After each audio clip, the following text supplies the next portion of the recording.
Welcome back to the Now Morning Show. Our conversation continues because last week we spoke with Gamali Waldron from the 4-H, a county coordinator who was attached to the Division of Food Security and Natural Resources, the Environment and Sustainable Development. This week we speak to Natasha Lee, who is the president of the National 4-H Executive Council, about hydroponics in schools. Natasha, good morning.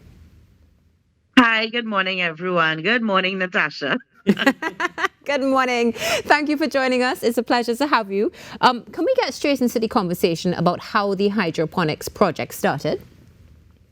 Okay, so a couple of years ago, we had our garden competition for 4-H for all schools, Trinidad and Tobago.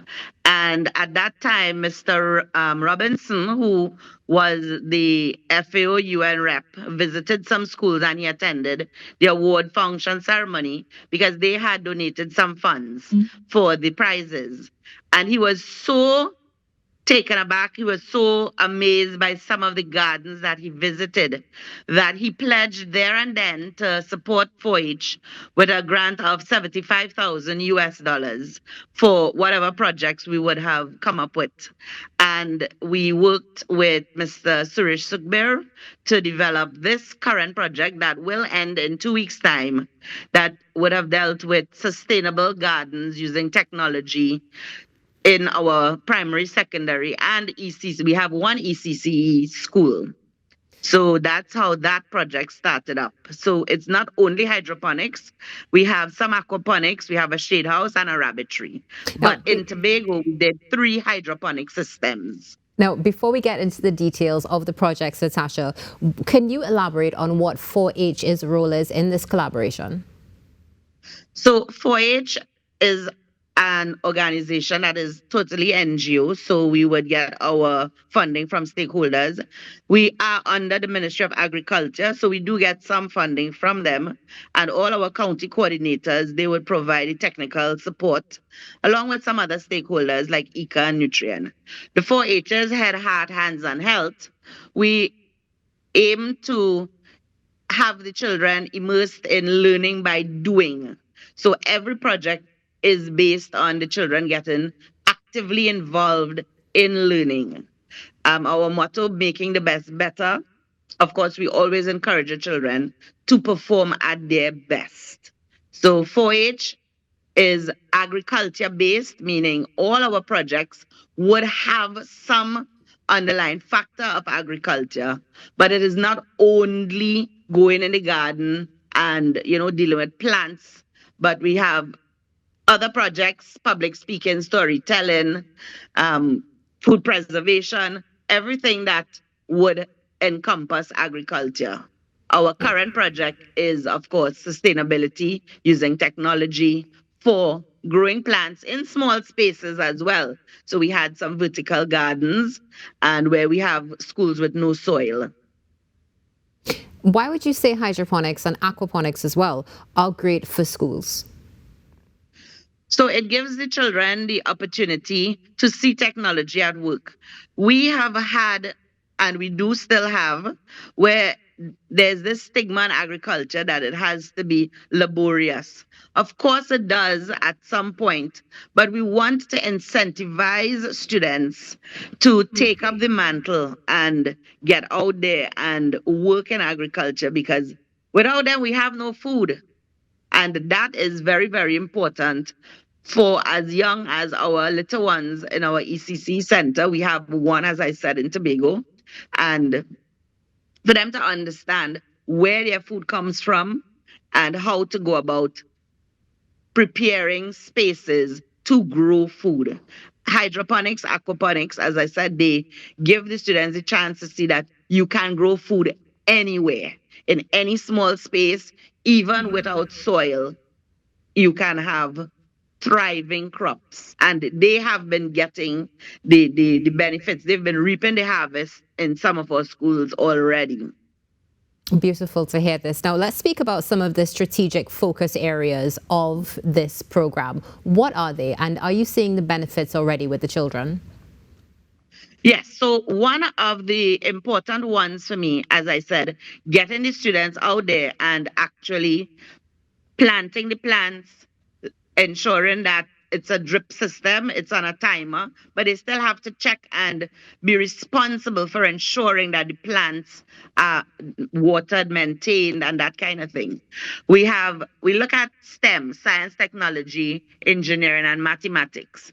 For us, of course, science technology comes in with the systems themselves.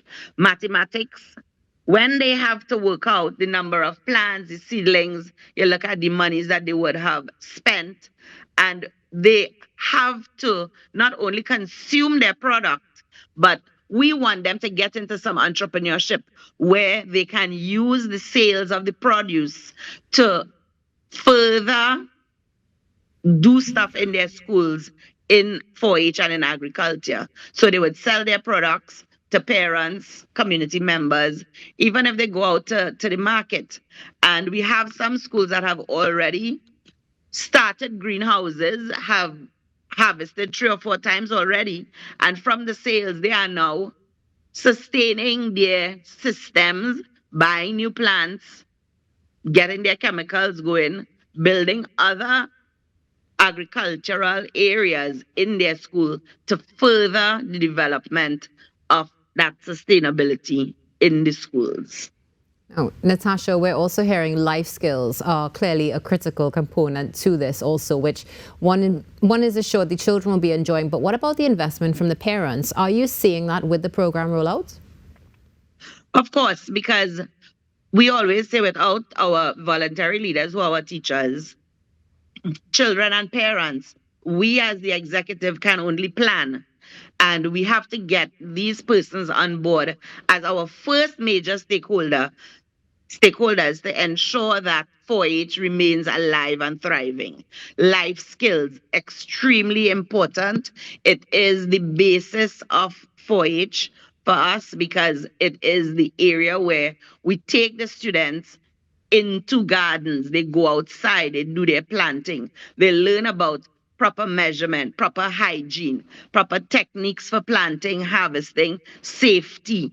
When we do our food preservation component, they learn about using the products in their garden to create value added products so that if your garden produces too much of something, we don't want any wastage. So if you cannot consume it, there are methods to preserve what you have. So all of these life skills are being done in our schools through 4-H. Now, Natasha, we've spoken about the strategic focus areas, the educational benefits, but what about the wider impacts of this program? What have you seen so far? So specifically to the hydroponic aquaponic program, we have seen a couple other major stakeholders wanting to come on board and possibly do another cycle. With FAO, we will definitely look at doing another cycle, if not in the exact same area, in another area that is aligned with their goals of zero hunger and other skills that the children will develop in agriculture and using their spaces in schools. We have lots of students who take home their skills and they would have their gardens at home. When there was a national garden competition during COVID and just after COVID where I think it's Ministry of Youth Development, they had a garden competition and we had lots of students participate and actually win prizes from their gardens at home. So we are seeing where parents are encouraging their students to plant at home and the children are very excited.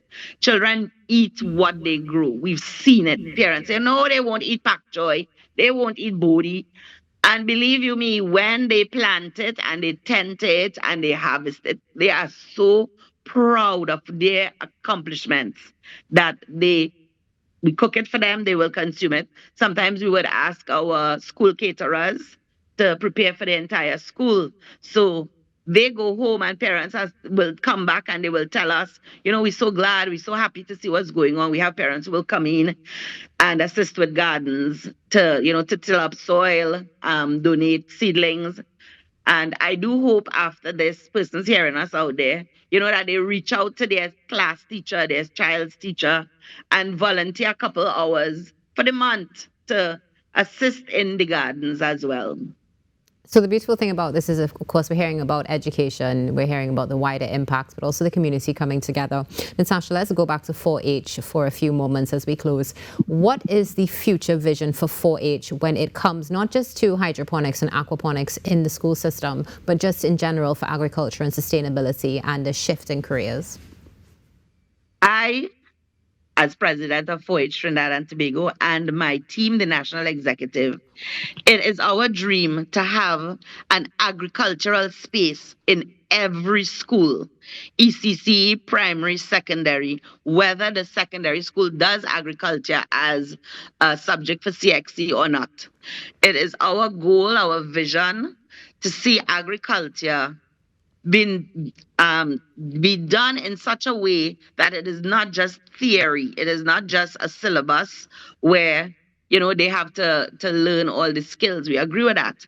But we need to move forward into having a real agricultural space, not just the planting of the red bean, which I did as a child in the 1980s, that we still see some of that, but a real agricultural space where students can plant probably as much of as a crate of seedlings, so that you get the volume, so that you get the impact, so that they can actually see food being produced.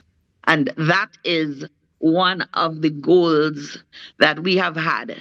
And we've seen that starting to happen when we have our garden competitions and our training sessions, because VLs go out into training once a month, and, you know, they would take the skills back to the students. Excellent. So Well, that is what we would hope for. wonderful, excellent. Natasha, thank you so much for joining us this morning. Unfortunately, we ran out of time, but all the best to you and the team, and looking forward to chatting with you again soon. Okay, thank you very much. It's our pleasure. Natasha Lee with us this morning, speaking about the hydroponics and aquaponics system for schools happening in Tobago. Stay tuned. There's more coming up after this break.